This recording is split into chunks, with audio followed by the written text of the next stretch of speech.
जिहदे कोल कन्न हन बई सुने आत्मा कलीसिया नूं की आखदा। सो जो गल मैं प्रभु दे कोलों पाई है मैं तुहाडे विच रख देवांगा और जिहदे कोल कन्न हन बई ओह सुने आत्मा कलीसिया नूं की आखदा। सो असीं अपने ध्यान नूं इधर उधर ना लाउंदे परमेश्वर दे कलाम वल चलांगे। मैं पढ़ांगा रूत दी किताब 2 अध्याय दी 11 और 12 आयत। लिखा, बोआज ने उत्तर दिया, जो कुछ तूने पति की मृत्यु के बाद अपनी सास से किया है और तू किस प्रकार अपने माता पिता और जन्मभूमि को छोड़कर ऐसे लोगों में आई है जिनको तू पहले ना जानती थी, और यह सब तुझे विस्तार के साथ बताया गया है। यहोवा तेरे कार्य का फल दे और इज़राइल का परमेश्वर यहोवा पंखों के तले तू शरण लेने आई है, तुझे पूरा बदला दे। सो प्रभु सुनेगे सुनाएगे ते कबूल किते जाते मैनू और तुहानू सारे बरकत देवे। आमीन। सो अज सुबह कल भी मैं जब प्रभु के दास वचन कर रहे थे तो मेरे दिमाग च ख्याल आया, मेरे दिमाग च ख्याल है कि जो मैंने हुण टाइम मिलेगा ना तो मैं जरूर रूत और बोआज के उत्ते ना इस गल नूं जानना चाहना और इस गल के बारे दूसरे नाल भी अपने गल साझा करना चाहना, वचन के विचों गल साझा करना चाहना। और मैनू यकीनन इस गल के बारे नहीं पता सीगा कि मैनू भी वचन का उस टाइम ही टाइम मिल जाएगा। तो प्रभु के दास ने जिद्दां ही खत्म हुई मीटिंग ही नाल ही मैनू कहा कि राजन कल का जो वचन है तू करेगा। अब मैं रात जब बैठा सीगा मैं सोचा सीगा जो मैं मन च सोच रहा सीगा कि हाँ भी मैं इस चीज़ के उत्ते बयान करांगा, इस चीज़ वचन के विचों प्रभु के लोगों नाल गलबात करांगा। सो मैं उसके उत्ते स्टडी की, प्रभु के वचन के विचों सीखा, प्रभु के कला प्रार्थना में बैठ के इस गल सुनिया समझिया सीखा, मैं उस चीज़ के उत्ते बयान करांगा। आज सुबह भी मैं इस गल के उत्ते जब मैं पोस्ट शेयर किया तो वो लिखा सीगा the love story of the true love story of Ruth and Boaz, मतलब कि रूथ ते बोआज की एक सच्ची प्रेम कहानी है। जब असीं रूत की किताब नूं पढ़ते हैं जरा गौर नाल समझांगे तो सानूं समझ आ जाएगी। लिखा जब असीं रूत की किताब नूं पढ़ते हैं पूरी किताब नूं, इहदे विच ना कोई लड़ाई है, ना कोई इहदे च बैरी है, ना कोई इहदे च विरोधी है, ना कोई कुछ होर गल है। सिर्फ इस कहानी दे विच मेन 3 करैक्टर नज़र आउंदे ने, 3 करैक्टर, नाओमी, रूत और बोआज। ये 3 करैक्टर ने। मेन करैक्टर रूत है, पर जब असीं इस पूरे अध्याय नूं पढ़ते हैं सिर्फ इस किताब दे विच 4 अध्याय ने। इन्हां 4 अध्याय दे विच एक अध्याय दे विच बहुत डीपली गल्लां ने, बहुत गहराई दीयां गल्लां ने, जिन्नूं समझना जिन्नूं सीखना साडे लई बहुत मायने रखदा।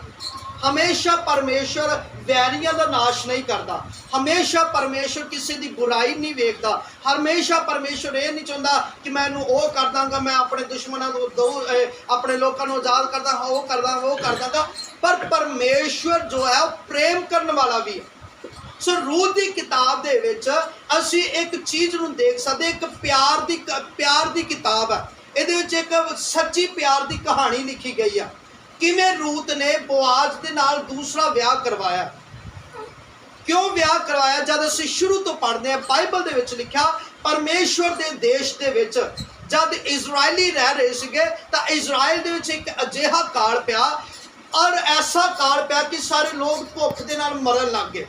और लिखा परमेश्वर दे लोकां दे विचों 4 लोग जिन्हां दा बाइबल दे विच नाम जिक्र दिता गया, नाओमी दा पति एलीमेलेक और लिखा उहदे 2 पुत्र महलोन और किल्योन। ये 4 व्यक्ति जिहड़े ने ये अपने परमेश्वर के घर नूं छड्ड के एक मुआब देश वाल नूं गए ने। जब मुआब देश वाल नूं जा रहे ने और लिखा जब उत्थे जाके रह रहे ने और इन्हां ने की देखा 2 औरतां देखियां जिन्हां दा नाम, एक दा नाम ओरपा, एक दा नाम रूत है। ये मुआब देश दियां औरतां एक दूसरे देश में जाके इजराइल कौम के 4 बंदे परमेश्वर के लोग दूसरे देश में जाके वसन लग गए। और लिखा जाते उत्थे जाके वसन लगे इन्होंने इस नाओमी के 2 पुत्र महलोन और किल्योन ने की किया, नाओमी ने अपने पुत्रां दा ब्याह दूसरे देश के जिन्होंने कोई जानता नहीं और दूसरे देवी देवत्या के विचकार जिथे लोग रहते हैं दूसरे जिन्हों तो परमेश्वर यहोवा ने मना किया सीगा तुसीं मुआबियां नाल मिलना जुलना नहीं, मुआबियां नाल रहना। जेकर मैं इन्हां दी हिस्ट्रियां वाल जावां तो मैं बहुत ज़्यादा समा लगेगा, असीं उन्हां चीज़ां वाल नहीं जावांगे।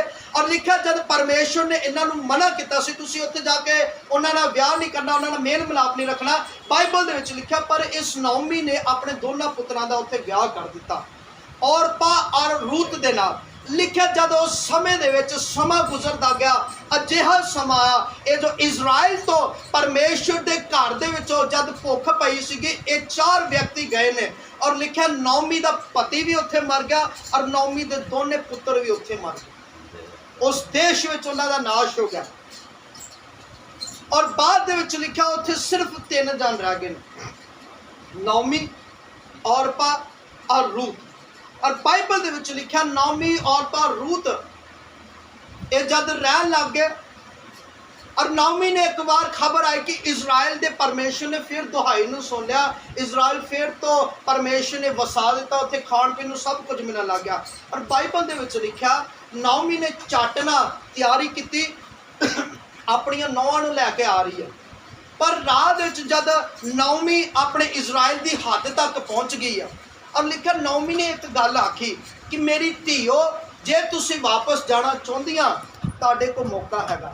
मुआब एक ऐसा देश है जिथे पाप का देश मन्निया जाता है। मुआब दे विच कमोश, बाल देवता, अस्तेर, मैं अपने कोलों नहीं गल्लां करदा, गिनती की किताब दे विच लिखियां, हिस्टोरिकल नहीं, एक बाइबल की गल है। उस जगह दे उत्ते ऐसे देवी देवतियां नूं मन्निया जाता है, ऐसे लोगों तो जिथे कोई परमेश्वर नूं पसंद नहीं करता, जिथे यहोवा की कोई बाणी अज तक नहीं पहुँची, ऐसे देश दे विच नौमी गई। और लिखा नौमी गई तो जरूर आ, पर नौमी जब अपनी नौहां नूं लैके आ रही है, विधवा हो चुकी ने, 3 नौहां सस्सां, वापस आ रही है, नौहां नूं आखदी है तुसीं इजराइल की देखो हद तक जा रहे हो। हुण हद दे विच जाण तो पहला ये बाइबल दे विच गल नहीं, जिहड़ी मैं गल दस्सण जा रहा ये बाइबल दे विच नहीं, पर हिस्टोरिकल यहूदियां दे जद असीं किताबां पढ़दे उहदे विच लिखिआ उस समय दे विच की हुंदा सीगा। नौमी ने अपनी नौहां नूं आख्या कि तुसीं हुण वापस चलिया जाओ क्योंकि मेरे कोल कोई औलाद नहीं है, ना ही मेरा पति जिउंदा कि जिहड़ा मैं तुहाडे नाल अपने बच्चों की दूसरी औलाद का ब्याह करावा। इस करके तुहाडे कोल मौका है, तुसीं वापसी चलिया जाओ। क्यों चलिया जाओ? क्योंकि जेकर तुसीं ये इजराइल की हद नूं पार कर दिता, जब तुसीं इजराइल नूं हद नूं पार कर दिंदे हो, इजराइल हिस्टोरिकल आखदी है जब उस समय जब पार कर दिंदे आ तो जिहड़ी औरत का पति नहीं हुंदा उस समय दे विच इजराइलियां दे विच की हुंदा सीगा, उस औरत नूं एक नौकर का अहुदा दिता जांदा सीगा। उस औरत नूं जिहदा घर दा उहदा सिर दा साइन नहीं रहिंदा सीगा, उस नौकर नूं गुलामां दी तरह व्यवहार किया जांदा सीगा। तो नौमी आखदी हुण तां मेरा उत्थे कुछ भी नहीं रहा, मैं आप उत्थे जाके नौकर बनांगी, गुलामां वांगू रहूंगी, ते तुसीं हल्ले जवान हो, खूबसूरत हो, इस करके तुसीं वापस जा सकदी हो। तो नौमी दे दोवां नौहां दे विचों एक ने आख्या, औरपा ने आख्या ठीक आ मैं वापसी चली जावांगी। और बाइबल दे विच लिखा औरपा रोण लगी, पिटन लग गई कि हाय मैं अपनी सस तो वापसी जा रही हूँ। और वह अपने वापस गई, उन्हें ब्याह किया, अपने माँ बाप के कोल रही, पर रूत के कोल भी समा सीगा वापसी जाने के लिए। पर बाइबल दे विच लिखा रूत कहती कि मैनू तेरे जिउंदे यहोवा दी सौं लगे, मैं तेनू ते तेरे रब नूं नहीं छड्डांगी, जिथे तू जावेंगी उत्थे मैं जावांगी, तेरे लोग मेरे लोग होणगे ते तेरा खुदा मेरा खुदा होवेगा। बाइबल दे विच लिखा जब ये गल हुई तो नौमी दे नाल वापसी आ गई, जब उस देश में आई तो नौकरां वांगू हाल होना शुरू हो गया। और बाइबल दे विच लिखा उन्हां दे घर दे विच कोई बंदा तो है नहीं जिहड़ा कमा के उन्हां लिया के देवे। और लिखा जब नौमी और रूत दोवें जाणियां नौ सस रहन लग गया तो नौमी रूत ने अपनी सस नूं एक गल आखी, देख असीं इदां बिना काम कीते असीं भुखे मर जावांगे, इस करके तू मैनूं एक हुक्म दे, मैं तेरे देश विच आई हाँ, मैं तेरे लोकां दे विच आई हाँ, जे तू चाहे तो मैं एक काम करती हाँ, क्योंकि इजराइल दे विच उस समय वाढी का समा सीगा। कहते कि मैनू ये समा मौका दे कि मैं वाढी दे विच जावां। और इजराइल दे विच बाइबल दे विच असीं पढ़दे जद इजराइलियां नूं परमेश्वर ने हिदायत दित्ती सी जद तुसीं अपने खेतां दे विचों वाढी करो तो खेतां दे चारे नुकरां दे विचों तुसीं कोई वाढी नहीं करनी। क्यों नहीं करनी? इस करके कि जब कोई गरीब आवे, जब कोई परदेसी आवे तो उस वाढी के जोड़े दाने डिगे ने उस दाणियां चुक लैण, जोड़े आले दुआले वाढी पई हुंदी उन्होंने अपने आप ही वढ के वो लै जाण। इजराइल की यहोवा की आग्ञा सीगी। और लिखा उन्हें आख्या कि हुण ये त्यौहार चलन दे, काम चलन दे, मैं ये कर लवां। नाओमी ने आख्या हाँ ठीक है तू जा। बाइबल दे विच लिखा जदों उन्हें जाके वढना शुरू किया, वो एक ऐसे व्यक्ति के घर के खेतों के विच गई जिहड़ा नाओमी के पति एलीमेलक के रिश्तेदारी दे विचों सीगा, जिहदा नाम बोआज सीगा। हुण कहानी शुरू होंदी असल लिखा जब बोआज के खेतों के जाके काम कर लगी। बोआज एक बहुत मन्निया परमन्निया उस समय दे विच इजराइल दे विच व्यक्ति सीगा और यहोवा का डर मनण वाला सीगा, यहोवा के लोगों ने प्यार करने वाला सीगा। और बोआज ने देखा है बहुत खूबसूरत औरत आ, बहुत सारी अच्छी लड़की आ। उन्हें अपने वाढियां नूं पूछा कि ये औरत कौन है, ये कौन है जिहड़ी मेरे खेतों के आके मैं इहनूं कदी पहले नहीं वेख्या, ये नाल इजराइल की तो लगदी नहीं गी। और लिखा कहता कि एक कौन है जिहड़े इत्थे खेतों के आके दाने चुगन दी वाढी कर रही है। तो किसी ने उन्होंने आके आख्या कि ये तेरे रिश्तेदारां दे चो तेरे एलीमेलक दी नूह है। नाओमी अपने घर वापस आ गई पर उसके पुत्र उसका पति मर चुका, पर ये नाओमी दी नूह मुआबन है, ये मुआब देश दे विचों आई, एक पाप दे देश विचों आई है। इजराइली जिहड़े आ वो मुआबियां नाल नफरत करदे ने।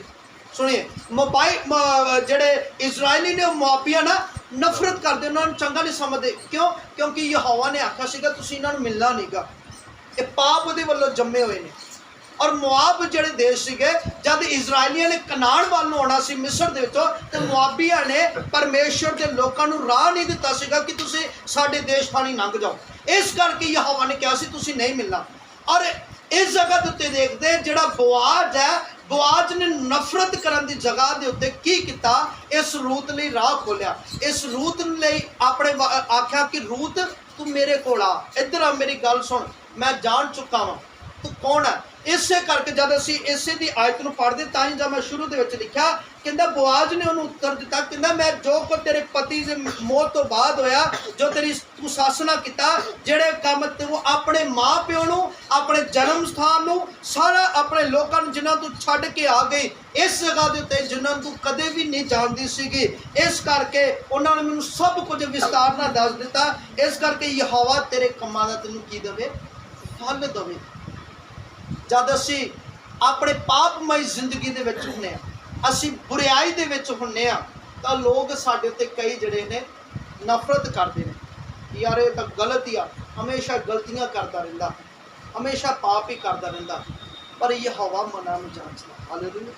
बाइबल दे विच लिखा रूत ते बोआज दी जद ये गल होई तां बोआज ने एक गल आखी, कहंदा तू मैं तैनूं जाण गया, इस करके तू इधर आ, हुण तू किसी भी दूसरे खेतों च नहीं जाऊँगी, जो भी इत्थे काम करना हो तू इत्थे कर, जिन्ना चिर भी वाढी चलो तू सारा कुछ इत्थों लैना। और लिखा वो काम करन लग गई। और बोआज ने अपने वाढियां नूं सद्दिया, उन्होंने कहंदा कि तुसीं जो वाढी करनी, बाइबल दे विच गल्लां लिखिया, बाइबल दे विच लिखा जब उन्होंने आख्या कि वाढी करनी, तुसीं वाढी करदे करदे की करना, छिट्टे जिहड़े दाने जिहड़े ने वो तुसीं जाण के पिछे सुट्टदे रहना, थोड़े थोड़े सुट्टदे रहना, तां जो अपने घर दे लई जोड़ सके, इनूं चक सके और अपने जमा कर सके। बोआज जब बाइबल दे विच लिखा रूत नूं ये गल आखी बोआज ने कि मैं अपने कामियां नूं नहीं आख्या कि तैनूं तंग ना करन, कि मैं अपने बंदियां नूं नहीं आख्या कि तैनूं ना छेड़न। पंजाबी दी बाइबल दे विच लिखा तैनूं ना छेड़न। और बाइबल दे विच लिखा कहंदा कि तैनूं मैं हुक्म देना जिथों मेरे जिहड़े नौकर ने पानी भर के लिआंदे तू उन्हां पानियां दे विचों पानी पीवे। और लिखा इस गल्लां तो बाद बोआज ने की कीता, रूत लई ये काम कीता, रूत जो कुछ मैं खाऊंगा वो तू खाऊंगी, तू रोटी लै, रोटी दे नाल सिरके नूं भें के, सिरके दे विच अपनी बुरकी नूं भें के तू खाया कर, तू खाया कर जो चीज़ मैं खाना। और उन्हें भुन्ने हुए दाने दिते। बाइबल दे विच लिखा रूत खांदी है, ढिड भर जांदा, उन्हां विचों बचा के अपनी सस कोल लै जांदी। जद ये गल्लां होंदियां सब कुछ बीत जांदा। बाइबल दे विच लिखा नाओमी ने एक गल आखी, तू ये सब कुछ कित्थों लैके?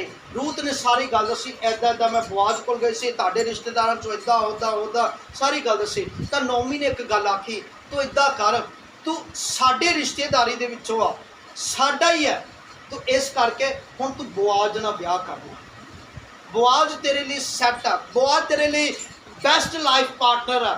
बाइबल दे विच लिखा नाओमी ने एक गल आखी, बाइबल दे विच लिखा रूत अद्धी रात वेले बोआज दे कोल गई, जद बुआज बाइबल दे विच लिखिया अपने खेतां दे विच लम्मे पिया होया तां नेरा होण दे कारण तां उन्हें एक गल आखी, बुआज दे पैरां विच जाके पै गई, रूत जाके पै गई। तां रूत ने बुआज कहंदा तू कौन है? तां रूत ने एक गल आखी, कहंदी मैं तेरी स्वामन तेरी दासी हाँ, तेरी नौकरानी हाँ, रूत हाँ। तां कहंदा मंग की चाहुंदी आ? कहंदी एक काम करी मेरे उत्ते।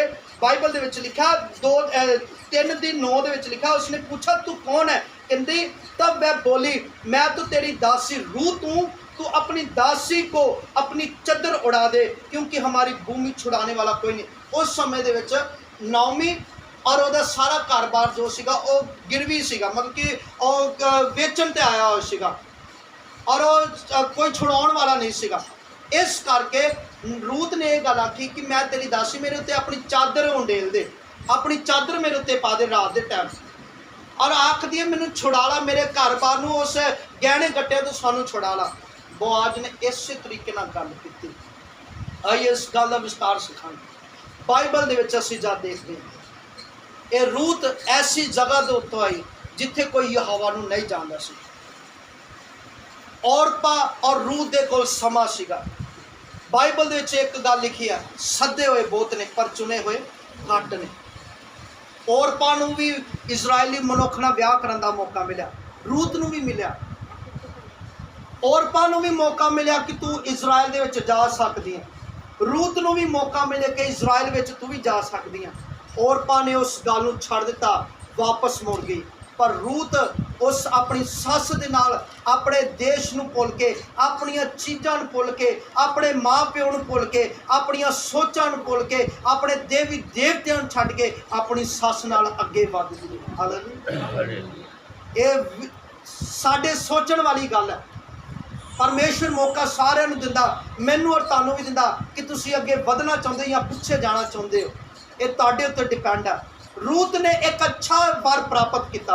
रूत जब उत्थे गई, बेशक उन्होंने उत्थे जाके धुप दे विच जाके वाढी दा करने पई, बेशक जाके उन्होंने स्ट्रगल दा करने पिया। आखिर दे विच रूत नूं एक चंगा जीवन साथी मिल गया। हालेलुया। एक अच्छा प्यार करने वाला मिल गया। चादर ओढ़न दा मतलब की है? चादर ओढ़न दा मतलब ये है जिहदा मतलब कि बुआज किस मैन मतलब कि जब असी इस इब्रानी जुबान दे विच पढ़ते हैं तो उहदे विच गोयल लिखा गया। गोयल का मतलब की हुंदा? एक हाँ जिहदा हक हुंदा छुड़ाउण वाला। जेकर असी अपने आप नूं परमेश्वर के हत्थां विच दे दिंदे, चादर उड़ाउण दा मतलब सॉरी चादर उड़ाउण दा उत्ते लैण दा मतलब की इब्रानी जुबान दे विच उस समय चादर उड़ाउण नूं इह कहा जांदा सी विंग्स। विंग्स का मतलब कि खंभ, कि किसी के खंभा के हेठा छां लैणा। रूत ने अद्धी रात नूं जाके बुआज नूं आख्या मैनू अपने खंभा हेठा लैला। कि असी परमेश्वर नूं आखदे आ कि परमेश्वर सानू अपने खंभा हेठा लैला। अद्धी रात नूं जद कोई भी उन्हूं जान नहीं सकदा सी, उन्हूं पहचान नहीं सकदा सी। बाइबल दे विच लिखिया याकूब ने अद्धी रात नूं उठ के यहोवा दे दूत नाल मल युद्ध किया, प्रार्थना करता रहा। अद्धी रात नूं यीशु मसीह पहाड़ों के उत्ते जाके प्रार्थना करते। दानियल अद्धी रात नूं उठ के प्रभु के कदमां 'च बैठा रहा। बाइबल दे विच असीं ऐसे व्यक्तियों नूं देखदे जिहड़े अद्धी रातां तक परमेश्वर की महिमा करते रहे। परमेश्वर ने उन्हां नूं अपने खंभा हेठा ले लिया। हालेलुया। बाइबल दे विच लिखिया रूत ने आख्या कि मेरे ते अपनी चादर नूं ओढ़ दे।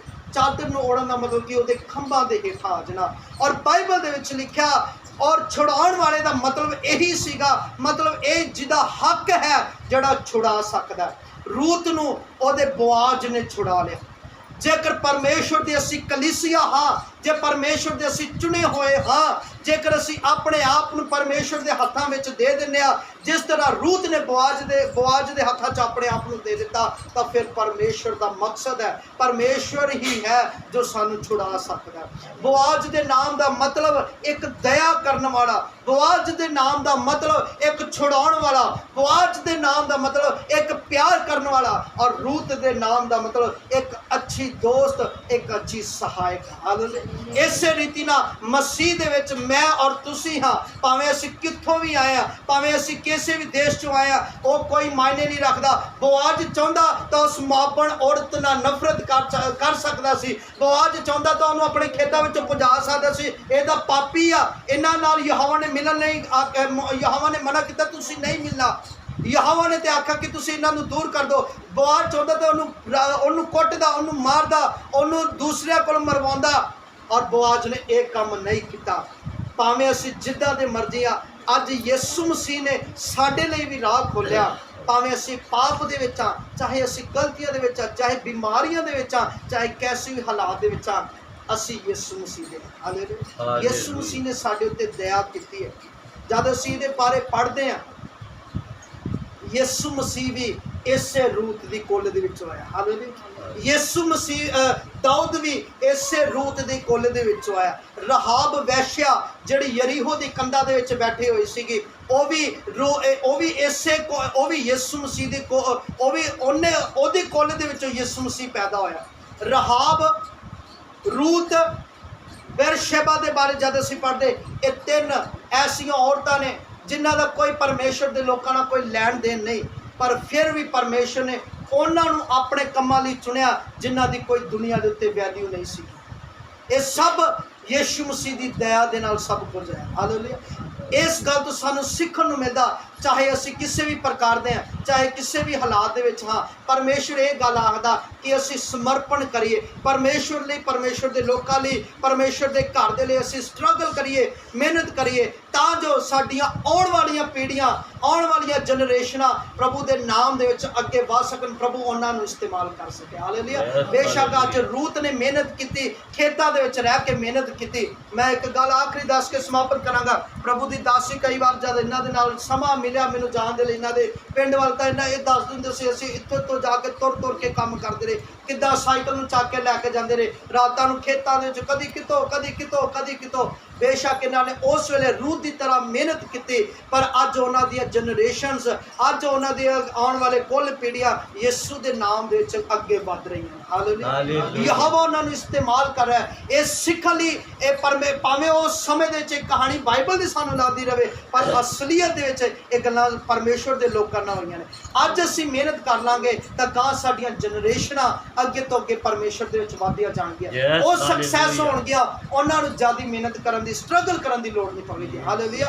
ਜਿਸ ਤਰ੍ਹਾਂ ਰੂਤ ਨੇ ਮਿਹਨਤ ਕੀਤੀ ਬੋਆਜ਼ ਦੇ ਲਈ, ਰੂਤ ਨੇ ਮਿਹਨਤ ਕੀਤੀ ਖੇਤਾਂ ਦੇ ਵਿੱਚ, ਆਪਣੀ ਸੱਸ ਨਾਲ ਲੱਗੇ ਰਹਿੰਦੀ, ਆਪਣੇ ਲੋਕਾਂ ਨੂੰ ਭੁੱਲ ਗਈ, ਆਪਣਾ ਸਭ ਕੁਝ ਬੈਕਗ੍ਰਾਉਂਡ ਭੁੱਲ ਗਈ, ਯਹੋਵਾ ਦੇ ਕੰਮਾਂ ਲਈ ਯਹੋਵਾ ਦੇ ਵਿੱਚ, ਯਹੋਵਾ ਦੇ ਲੋਕਾਂ ਨਾਲ ਲੱਗੀ ਰਹੀ। ਔਰ ਬਾਈਬਲ ਦੇ ਵਿੱਚ ਲਿਖਿਆ ਦਾਊਦ ਵੀ ਉਸੇ ਦੇ ਘਰਾਣੇ ਦੇ ਵਿੱਚੋਂ ਆ ਗਿਆ, ਸੁਲੇਮਾਨ ਵੀ ਉਸੇ ਦੇ ਘਰਾਣੇ ਵਿੱਚੋਂ ਆ ਗਿਆ। ਅੱਜ ਤੱਕ ਕੋਈ ਸੁਲੇਮਾਨ ਵਰਗਾ ਹੋਇਆ ਹੀ ਨਹੀਂ ਹੈ। ਔਰ ਬਾਈਬਲ ਇਸ ਗੱਲ ਨੂੰ ਬਿਆਨ ਕਰਦੀ, ਦਾਊਦ ਦੇ ਬਾਰੇ ਪਹਿਲੇ ਸ਼ਾਮੂਲ ਦੇ ਵਿੱਚ ਲਿਖਿਆ ਯਹੋਵਾ ਦੇ ਦਿਲ ਦੇ ਕਰੀਬ ਦਾਊਦ ਸੀਗਾ।